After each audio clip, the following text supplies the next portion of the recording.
this, like that, like this, like that, like this, like that.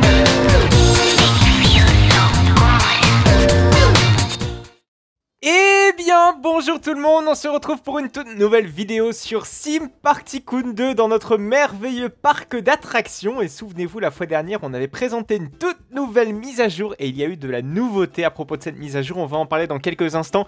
Une nouveauté qui n'est pas forcément intra-jeu, c'est plutôt extra-jeu. On va vraiment parler d'un site internet qui va être très intéressant. Je vous l'avais d'ailleurs évoqué, j'ai pré-shot ça, je me suis dit, on allait peut-être avoir un jour un genre de Steam Workshop qui allait ouvrir la possibilité de partager les créations au sein de la communauté, un petit peu que le fait déjà No Limits 2. Pour petit rappel, quand même par rapport à la mise à jour de la fois dernière, c'est-à-dire que la mise à jour de la fois dernière nous permettait désormais d'enregistrer, si vous voulez, un layout de notre montagne russe, par exemple avec TNT Bloater.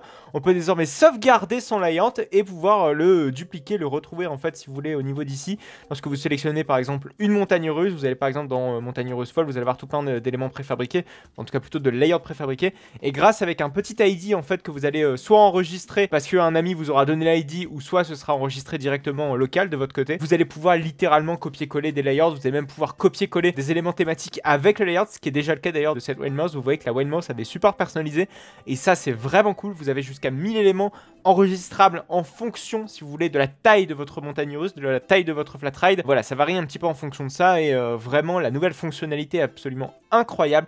Et vous allez clairement pouvoir faire des choses beaucoup plus réalistes et beaucoup plus détaillées, encore plus rapidement. Ça c'est vraiment le principal, j'ai envie de dire, puisque sans, si vous voulez, la sélection d'objets un petit peu multiples, on n'aurait jamais eu un projet comme celui derrière. On va continuer à présenter finalement au fil des épisodes, puisque la dernière fois on avait vraiment présenté la station. Mais cette fois-ci il y a bien plus que la station qui a été avancée, vous allez voir ça dans quelques instants. On va attaquer le tout début de la file d'attente indoor, où au niveau thématisation c'était pas encore ça. Mais d'abord j'aimerais qu'on parle un petit peu de la vidéo de la fois dernière. Donc justement vis-à-vis de ces blueprints, j'avais pré-shot le fait qu'il y allait potentiellement avoir un Steam Workshop qui allait popper un petit peu à la manière de No Limits 2 où on pouvait partager nos créations, etc. Je vais vous mettre dans quelques instants une partage d'écran de ce merveilleux site qui s'appelle Sim Park Tycoon 2 Workshop. Alors ce n'est pas un site internet qui a été développé donc par DenS, c'est un site internet qui a été développé donc par un youtubeur anglophone qui s'appelle Kossi, qui a fait un boulot vraiment propre pour le coup. Et là vous avez la possibilité de télécharger absolument n'importe quoi, que ce soit des éléments préfabriqués pour des coasters que vous allez faire par exemple pour Mac, des choses qui n'ont absolument rien à voir avec Sim Park Tycoon 2, c'est-à-dire des cable cars. Des cable cars, c'est des télécabines si vous voulez que vous retrouvez dans les stations de ski. Vous avez même des layouts préfabriqués, par exemple un Zyklon Pinfari avec un looping. Vous avez même des simples petits éléments de décoration comme des petits guichets d'entrée. Enfin bref, il y a absolument de tout et n'importe quoi. Tout est catégorisé, tout est classifié. Vous avez la possibilité, vous, de votre côté, si jamais vous souhaitez ajouter des choses, des sceneries, des éléments, des layouts, etc. à ce merveilleux workshop. Vous avez la possibilité de le faire en souscrivant justement à ce site et en soumettant via un formulaire ce que vous souhaitez ajouter vis-à-vis du site. Alors tout est un petit peu contrôlé, c'est-à-dire que sur le Sim Workshop c'est un petit peu le bordel, C'est vrai que vous pouvez enregistrer absolument tout et n'importe quoi. Et quand on veut retrouver quelque chose d'assez sympa, on est vite pollué, si vous voulez, par plein d'éléments qui nous intéressent absolument pas. Là c'est pas le cas, tout va être trié, tout va être filtré par le créateur en tout cas de ce workshop. Et ça c'est très sympa puisque vraiment tout ce qu'il y a sur le Steam Workshop, enfin en tout cas sur ce workshop, le Sim Park Tycoon 2 Workshop va être de qualité. Et ça c'est vraiment très intéressant.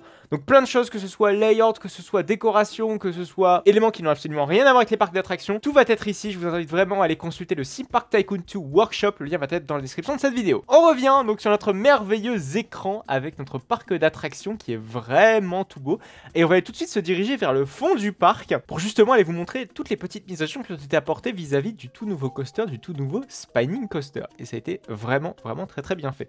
Petite parenthèse vis-à-vis de ce workshop, pour l'instant je n'ai rien utilisé sur le workshop, mais j'hésiterai pas à faire un petit crédit à toutes les personnes en tout cas que j'ai potentiellement pompé, on va dire, leur layout, leurs éléments de décor. Je pense que ce sera clairement des éléments de décor qui sont plus utiles dans le parc qu'autre chose. Mais vous avez le lien de toute façon dans la description.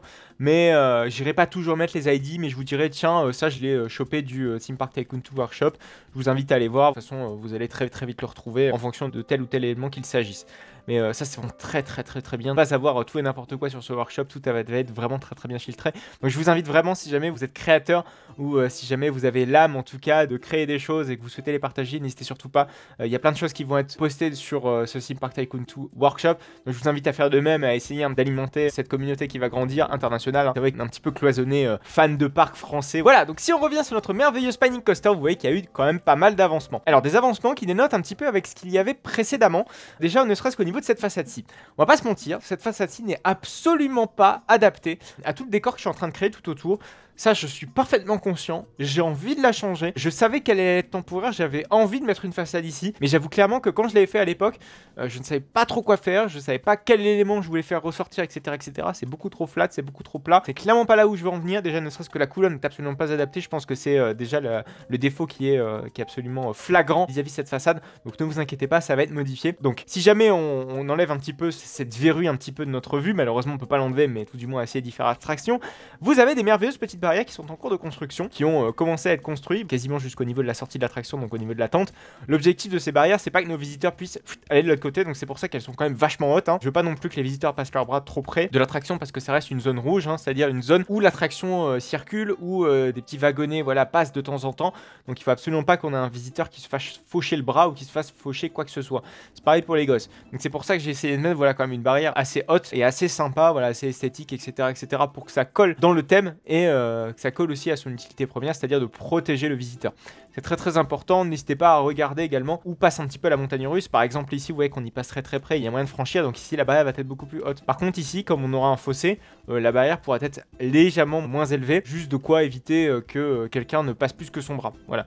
Mais en gros quand le coaster passe vraiment très près et qu'on est un petit peu sur interplan, on essaie de mettre de la hauteur pour dissuader le visiteur. Par contre dès qu'on a un creux comme ça, c'est pas nécessaire d'aller trop haut, ou du moins dans la construction d'une barrière, puisque on va dire qu'un visiteur est déjà dissuadé par la tranchée qui est juste en dessous. Voilà. Bon, le tout c'est qu'il ne passe pas à travers, ça c'est clair, net et précis bien sûr, on essaiera de pas aller dans ce risque là. Voilà, bon, ça c'était pour la petite parenthèse parce qu'en soi la barrière n'est pas forcément le plus gros ajout. Le plus gros ajout c'est celui que j'avais évoqué la fois dernière, c'est-à-dire qu'au niveau du démarrage de notre attraction, c'est-à-dire juste après le dispatch, je vous avais évoqué une toute première scène, voilà, qui a été terminée, vous le voyez. Bon, c'est une scène qui paraît ultra light comme ça, qui est vachement stylée quand même en lighton, mais c'est pas sa conception première. Voilà, c'est le but de cette scène, c'est pas d'être observé comme ça, d'être en mode backstage, etc., etc. D'ailleurs, on va peut-être pas se mettre au niveau du rail, on va peut-être se mettre au niveau de la passerelle qui a été créée exprès. Bon, là par contre, c'est le pupitre opérateur.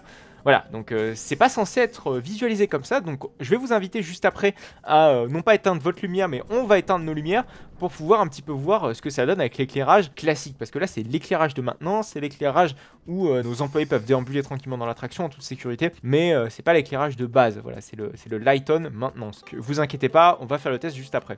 Donc, il y a énormément de petits picots qui viennent un petit peu menacer nos visiteurs lorsque le train démarre. Ces picots, d'habitude, sont complètement éteints, c'est-à-dire que vous n'allez pas les voir, en fait, quand le train va démarrer, et c'est seulement quand le train sera vraiment au milieu de la scène qu'on va avoir quelques petits éclairs, bam, bam, bam, qui vont mettre en valeur nos picots, et on va se rendre compte que là, on est menacé. On va sortir de notre temple, on va re-rentrer, on va arriver au niveau de ce lift, et là, on voit tous les picots qui sont vraiment, enfin, je dis picots, mais c'est une arme blanche, quoi, littéralement. C'est une arme qui nous a été tendue par des personnes qui sont peut-être habitantes du coin, hein. Je suis en train de stipuler, bien sûr, la storyline sera expliquée à la fin du projet, ne vous inquiétez pas. Et là, quand on voit les picots, on se sent cerné. Vous voyez, la première scène, c'était voilà, des picots un petit peu disparates, des armes un petit peu... On sait qu'on est repéré, mais voilà, pas tout à fait, parce que tout le monde n'a pas l'air d'accord, finalement. Et c'est seulement quand on arrive au niveau du lift où là, ok, là, on est mort. Là, on se dit, on est mort. Tout le monde nous a repérés et là on est un petit peu en danger, voilà. Et c'est comme ça que derrière on repart sur le lift pour aller vers de nouvelles aventures qui sera expliquées plus tard. Donc c'est une chouette petite scène qui a l'air complètement naze d'un point de vue là, puisque tout simplement on est en train de le découvrir comme ça en lighton, mais je vous assure que quand on va éteindre la lumière, ça va être absolument splendide. Allez, c'est parti, donc je vous propose qu'on éteigne tout simplement ces petites lumières et qu'on embarque dans un petit véhicule. D'ailleurs vous aurez remarqué une légère modification au niveau du bâtiment en lui-même. Vous êtes censé ne rien voir. Et là, bam. C'est pareil de l'autre côté, ça a été conçu également pour qu'on soit dos à dos. Hein. Et là, voilà, c'est reparti. Bon, évidemment, il y a des portes qui doivent être fermées, etc. etc. Donc c'est sûr qu'on a du passage de lumière.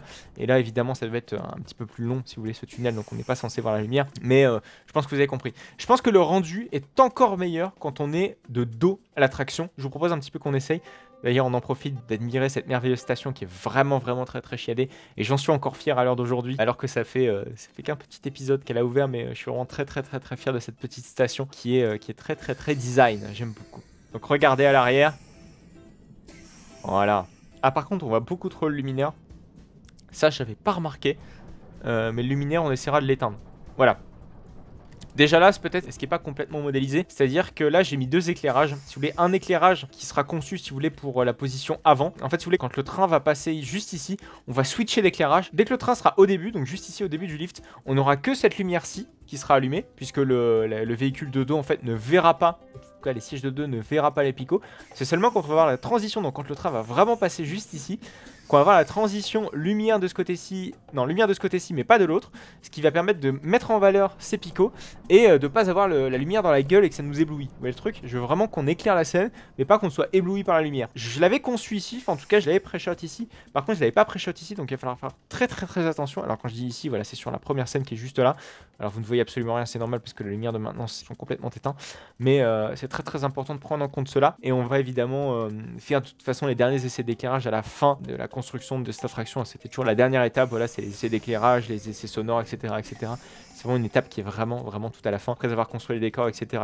parce que, alors sauf si c'est vraiment très bien fait, mais parfois les parcs ne sont pas à 100% sûrs d'avoir un décor qui va être posé là, parce qu'il peut y avoir un câble électrique qui va passer là, ou l'élément de décor peut pas être vraiment précisément là, donc peut-être qu'il va être légèrement décalé d'1 ou 2 cm, vous voyez le truc. C'est une fois que les travaux seront complètement terminés qu'on va vraiment diriger le spot à l'endroit X, vous voyez le truc, au lieu de diriger 50 fois le spot en fonction de là où vous avez placé l'objet. Non, vraiment l'éclairage, tout ce qui est éclairage, tout ce qui est son, c'est vraiment tout à la fin. Surtout une fois que le décor est construit, et là on adapte l'éclairage, l'environnement, etc. Même si l'emplacement de l'éclairage a déjà été prévu au préalable, on va l'orienter et on va l'installer vraiment à la toute fin. Voilà, bon ça c'était pour la grande parenthèse éclairage et nouvelle scène, mais j'en suis vraiment très fier. N'hésitez pas à me dire ce que vous en pensez de cette scène. Ça vous évoque peut-être des choses. Moi en tout cas je suis vraiment très content. Vous avez vu également qu'il y a des petites fixations pour l'ensemble de nos picots, hein. Vous voyez que nos picots ne sont pas en lévitation au milieu de nulle part, hein. Non, tout a été bien réfléchi. C'est-à-dire que vous voyez par exemple quand on a plusieurs picots mis les uns à côté des autres, je les ai fixés ensemble, voilà, avec une attache commune. Très intéressant. Vous voyez que les attaches sont également différentes quand c'est suspendu ou quand c'est par terre. Vous voyez que par exemple par terre j'ai mis un petit renfort pour éviter que ça bascule trop d'un côté ou de l'autre. C'est vraiment très intéressant en tout cas de vous le montrer. Vous voyez également que les deux pièces, que ce soit ici ou côté lift, ont été légèrement recolorées, puisqu'en fait si vous voulez l'ancienne couleur qui était identique à la couleur extérieure n'était pas très adaptée, c'est à dire qu'on n'avait pas le noir complet quand j'éteignais complètement les lumières, on avait encore un petit peu trop des couleurs trop claires si vous voulez qui ressortaient des murs, donc j'ai voulu un petit peu enlever ça pour retrouver une couleur voilà beaucoup plus sombre qui permette une fois les lumières éteintes d'avoir un noir quasi complet, pas trop complet non plus parce que si vous voulez quand je mets du noir vraiment complet on a l'impression que c'est la nuit alors que je veux pas du tout que ce soit la nuit. Obtenir un noir comme ça c'est très rare quand même, hein. Avec les lumières allumées c'est très rare. Je préfère aller dans un entre-deux noir, un noir qui soit bien éclairé, enfin en tout cas qui rentre bien avec la lumière de maintenance, et un noir qui rentre très bien en tout cas de la lumière éteinte. Donc je pense que l'objectif est atteint d'avoir cet entre-deux qui est plutôt assez bien dosé. Je sais pas par contre si je dupliquerai cette couleur au building, je pense que ce serait quand même intéressant parce que le building je trouve qu'il est pas assez noir à mon goût et quand on éteint la lumière vraiment on n'est pas encore tout à fait bien. Donc je pense que ce sera vraiment à la toute fin quand tous les éléments de décor seront terminés tout autour. Ça pourrait être très intéressant de visualiser tout cela. Alors je vous propose un petit peu qu'on débute cet épisode, alors qu'on débute pas cet épisode mais qu'on débute un petit peu le sujet du jour. Alors, vous voyez qu'il y avait un palmier là qui est en train de léviter au milieu de nulle part, ne vous inquiétez pas, ce palmier là va servir plus tard mais il servira pas pendant cette vidéo. On va travailler aujourd'hui sur la première scène de la file d'attente. C'est vrai qu'on est un petit peu déconstruit, c'est-à-dire qu'on fait une scène dans le coaster, on revient sur la file d'attente, au début on était sur la file d'attente puis la station, enfin bref, c'est un petit peu complètement nawak, mais le principal c'est qu'on s'y retrouve, j'ai envie de dire, et ne vous inquiétez pas, on va y revenir, puis de toute façon tout va se rejoindre, hein. La file d'attente elle va se rejoindre dans la station, donc une fois qu'on aura tout thématisé notre file d'attente, tout va bien se passer, ne vous inquiétez pas. Alors ce que je veux faire aujourd'hui, c'est faire une file d'attente qui est plutôt stylée. Bon, je pense ne pas vous surprendre en vous disant ça, hein. J'ai bien sûr tout mon envie de faire une file d'attente stylée, mais on va créer une ambiance qui va être réfléchie, que ce soit au niveau des éléments de décor ou que ce soit également au niveau de l'éclairage. Voilà, c'est très important l'éclairage, je vous bassine quand même suffisamment avec ça. Donc l'éclairage, qu'est-ce qu'on va y faire avec cet éclairage? Donc on va déjà poser une première partie de notre thématique. Cette file d'attente aura en fait un éclairage très particulier. Donc on va poser les premiers éléments de décor, donc là vous le voyez, on va faire une petite poutre en bois. Une poutre en bois qui sera légèrement bleutée, c'est-à-dire qu'on va prendre une poutrelle en bois qui sera légèrement bleutée. Ah, c'était très compliqué d'obtenir le bleu, surtout en bois, là je suis en train de voir, ça va être très compliqué. Là ça fait beaucoup trop vert. Ouais, on va essayer de tirer peut-être un petit peu plus par ici. Oh, c'est fait très juste. En fait je vais avoir un rendu des couleurs qui est vraiment très précis avec les spots, mais faut d'abord qu'on travaille le reste et malheureusement pour l'instant c'est pas encore trop le cas. Bon écoutez, c'est pas trop grave, on va essayer de faire quand même les choses de manière assez propre pour l'instant. Là pour l'instant ça a l'air dégueulasse, je vous l'accorde. Ah, peut-être avec un gris métallisé ce sera quand même beaucoup plus sympa, toujours en bois. Oh, ouais, alors peut-être un peu plus sombre, mais ouais c'est vrai que le gris métallisé est vraiment très cool. Voilà, sombre comme ça. De toute façon la poutrelle sera un petit peu prolongée de mon côté et derrière en fait je veux créer pareil le même environnement qu'à l'extérieur, donc c'est-à-dire avec énormément de rochers qui traînent un petit peu partout, des rochers qui sont un petit peu dans le même style que ici. En fait, je veux créer un petit peu une base arrière d'archéologues qui ont découvert, si vous voulez, des choses assez sympas plus tard, hein, mais de toute façon, vous verrez ça beaucoup plus tard dans la storyline de l'attraction, quoique beaucoup plus tard quand même. On avance quand même dans cette attraction, donc ça c'est quand même cool, mais ça va pas être pour tout de suite non plus. Donc je veux créer en fait d'abord l'ambiance, je veux créer l'histoire un petit peu qui va tourner autour de cela, et cette pièce en fait va être une composante de cette histoire, donc c'est pour ça que je m'applique dans absolument tous les environnements thématiques. Donc on est toujours dans dans ces murs là avec très en mode texture pierre, hein, on va être clairement dans cette philosophie là. Donc pour cela on va légèrement décaler, bam, comme ça. Je vais essayer d'aller jusqu'en haut, comme ça va vous permettre de voir exactement où est-ce que je veux en venir, ne vous inquiétez pas. Voilà, c'est quand même plutôt sympa. Donc là c'est la poutre, là on a notre rocher là qui est très bien grisé, qui est exactement de la même texture que de l'autre côté, et vous allez voir que quand on va mettre l'éclairage, il va se passer des choses. Alors donc là c'est l'éclairage de maintenance, on va l'éteindre et on va mettre un petit bleu qui est vraiment bien bleuté, voilà, comme ça, un petit peu en mode lumière bleue. Je suis vraiment très hypé par là ce que je suis en train de vous faire là. Voilà, donc là c'est un bleu vraiment très mystérieux. Et on va, un petit peu comme moi, déjà on va augmenter un petit peu l'intensité. Putain, le bleu est vraiment parfait, donc je pense que je le conserverai. Et en fait, on va poser des éclairages qui vont être suspendus un petit peu à notre poutre. Voilà, donc la poutre va être juste ici. Alors on va peut-être mettre quelque chose de beaucoup plus fin. Voilà, c'est parfait. Bam, bim. Et on va créer les mêmes lampes suspendues qu'on retrouve sur pas mal d'attractions. Alors, je vous l'accorde, on va pas être sur du suspendu comme on le fait d'habitude. Alors là, je suis en train de vous le faire un petit peu en mode rapido, parce que l'objectif, c'est pas d'y passer 50 heures non plus ensemble. L'objectif c'est de vous montrer un petit peu là où je veux en venir au niveau de cette attraction. Et on va aller chercher donc une orbe qui elle va éclairer en, attention, en jaune. Alors on va peut-être plus les centrer d'ailleurs, ces spots là. Bam. Et je veux vraiment qu'elle éclaire, mais par le bas. Voilà, ça c'est très important. Du coup je veux également pas que ça éclaire le mur. Voilà, ça c'est aussi une autre demande. Bam, et on va vraiment la mettre, mais genre au minimum de chez minimum. Et on va la mettre bien en jaune, vous savez. Voilà, comme ça. Là ça offre quelque chose de très mystérieux. Et on va le foutre vraiment en plein milieu de notre file d'attente. Bon, encore une fois, c'est très mal designé pour l'instant, je vous l'accorde. Ces spots bleus seront vraiment mis, mais en hauteur au niveau du plafond là-haut. On va essayer de les planquer au maximum, ça va être très compliqué, mais c'est possible. Donc bam, ces spots on va vraiment les mettre au milieu, parce que l'objectif c'est pas que ça éclaire notre mur ici, voilà, comme ça. Et là on va avoir ces spots bleus qui vont éclairer un petit peu toute la file d'attente, ça va être très sympa. Donc on aura un mélange, si vous voulez, d'éclairage très jaunâtre. D'ailleurs on va pouvoir l'étendre sur quelque chose de beaucoup plus orangé, ouais, ah, c'est encore mieux ça. C'est encore mieux. Donc on aura les murs éclairés en bleu, et on aura le centre de la salle qui sera éclairé en jaune, et on va essayer un petit peu de faire des jeux de couleurs, des jeux de clignotement si vous voulez, un petit peu pour créer l'angoisse, pour créer la panique, etc. Et j'espère que ça va vous plaire. Moi en tout cas, je suis vraiment très hypé, je suis vraiment très convaincu par ce que je vais faire. Donc ne vous inquiétez pas, le rendu va être absolument extraordinaire. Donc on va conserver ces murs d'une texture similaire à ce qu'il y a à l'extérieur, mais par contre on va lui agrémenter de quelque chose qui va être absolument dingue, c'est-à-dire l'éclairage, l'ambiance, etc. On va lui mettre quelques petits objets, et après seulement sur les prochaines scènes, on va un petit peu passer sur des ambiances différentes qui vont nous mener vers une ambiance beaucoup plus colorée, beaucoup plus chaleureuse qu'essaie de nous offrir en tout cas cette station, pour arriver sur quelque chose d'absolument démoniaque, c'est-à-dire au niveau du ride. Voilà, peut-être que vous avez des pistes un petit peu sur la storyline que je veux amener à notre attraction. C'est assez complexe, peut-être que vous ne voyez pas en venir, parce que c'est vrai qu'on change d'émotion en émotion. En tout cas, la file d'attente est en tout cas conçue pour, mais ne vous inquiétez pas, lorsque je vais un petit peu vous expliquer toute la storyline, ne serait-ce qu'à l'extérieur, putain ça donne envie. Quand je vous explique un petit peu toute la storyline, vous allez voir, ça va être plutôt assez intuitif, la storyline et tout ce que je vais apporter en tout cas à cette attraction. Voilà. Putain, ça fait quand même pas mal de temps déjà qu'on est sur le chantier, mais on y voit enfin le bout du tunnel. On arrive à la partie thématique, on commence à réfléchir un petit peu aux éclairages, c'est que c'est bon signe. C'est qu'on arrive enfin à la fin quasiment de ce projet. Une fois qu'on aura fini la file d'attente, ce sera tout l'aménagement extérieur qui sera à faire, qui ira plutôt vite. Je pense que je mettrai un petit coup d'accélérateur de mon côté. Il y a également une toute petite partie de la sortie, et ensuite il y aura le chemin d'accès qui va arriver donc sur cette merveilleuse place. Ça va être cool quand on va voir nos premiers visiteurs déambuler comme ça dans notre attraction. Ça va être extraordinaire, et j'ai vraiment hâte que ce projet se termine pour pouvoir en commencer, pourquoi pas un autre. Voilà, pourquoi pas un projet de réhabilitation ou un projet beaucoup plus conséquent encore, avec quelque chose de neuf, mais qui ira sans doute tout aussi rapidement avec les nouvelles techniques, en tout cas que nous propose DNS, le créateur du jeu. Voilà. Je vous rappelle, vous avez la possibilité donc d'aller sur Theme Park Tycoon 2 workshop dans la description de cette vidéo. Donc pour pouvoir l'alimenter ou pour pouvoir vous inspirer de ce qui se fait ailleurs, pour pouvoir mettre ça dans votre parc d'attractions, ça peut être très intéressant. Je vous invite évidemment à me suivre sur mon compte Instagram pour me suivre dans toutes mes aventures dans les parcs d'attractions. On ira très bientôt à Walibi Rhône-Alpes, on ira faire Thor Park pour le nouveau coaster Hyperia. Mais vous le savez, il y a un nouveau coaster qui a ouvert très récemment, c'est à Europa Park. Vous êtes tous au courant, je pense, que Voltron a ouvert. J'en avais fait une vidéo, n'essayez surtout pas à aller la voir d'ailleurs cette vidéo, puisque j'y donne mon avis quand même relativement détaillé sur la bestiole. Et écoutez, je vous invite donc à cliquer sur le lien qui va donc apparaître juste à votre droite pour ainsi aller voir la vidéo sur Voltron Europa Park.